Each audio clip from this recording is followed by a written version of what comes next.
kan ram kal siam ka tonin lung reng hi ya oi thelo ret hei pachia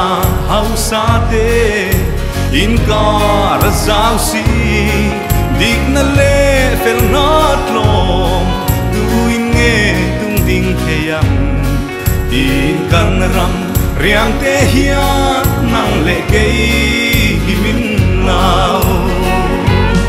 lo ho ru ZPM partia kal kum thar ram kal siam siam thaturin zo phale te lung rualin in sui khong ila zo ram noa chen na tla kan ni siam ang nu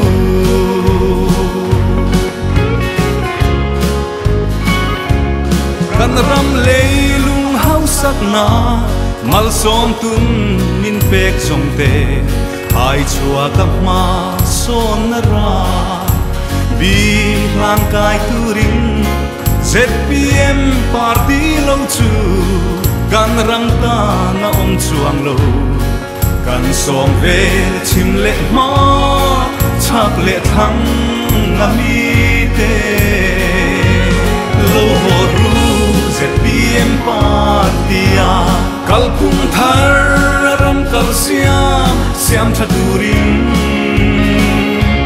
zo phale te lung rualin in sui khom ila zo ram noa chen na tla kan ni siam ang nu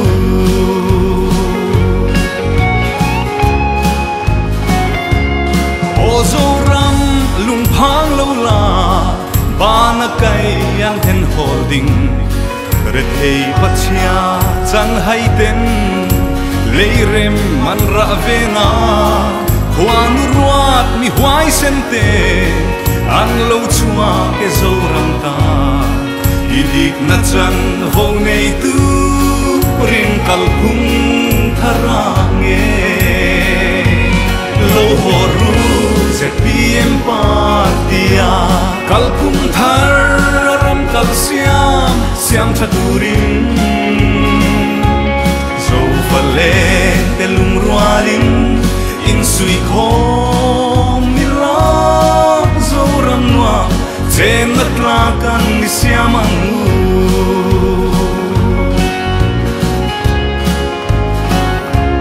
chung khwanu min hwal himla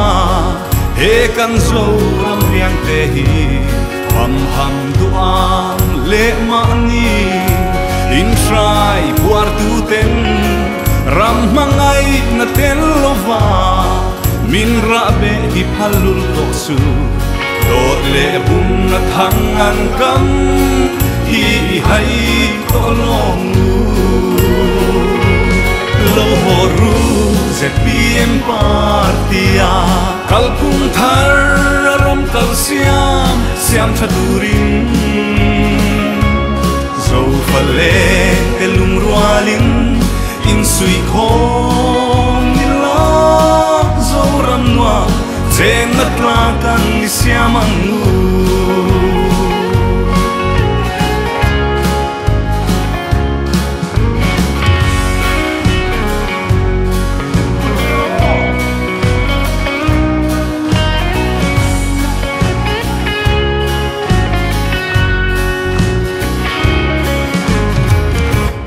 zam lovin